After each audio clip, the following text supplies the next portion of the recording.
माझं आहे का? जरा अनोळखी रस्त्यानं भटका, अनोळखी चेहरे ओळखीचे करा, अनोळखी आवाज, अनोळखी गंध, अनोळखी दृश्य, अनोळखी जगणी, अनोळखी माणसं सगळी ओळखीची करा.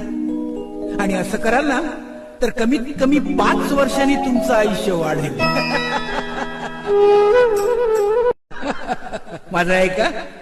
जरा अनोळखी रस्त्यानं भटका, अनोळखी चेहरे ओळखीचे करा, अनोळखी आवाज, अनोळखी गंध, अनोळखी दृश्य, अनोळखी जगणी, अनोळखी माणसं सगळी ओळखीची करा. आणि असं कराल ना तर कमीत कमी 5 वर्षांनी तुमचं आयुष्य वाढेल. माझं आहे का? जरा अनोळखी रस्त्यानं भटका, अनोळखी चेहरे ओळखीचे करा, अनोळखी आवाज, अनोळखी गंध, अनोळखी दृश्य, अनोळखी जगणी, अनोळखी माणसं सगळी ओळखीची करा. आणि असं कराल ना तर कमीत कमी 5 वर्षांनी तुमचं आयुष्य वाढेल.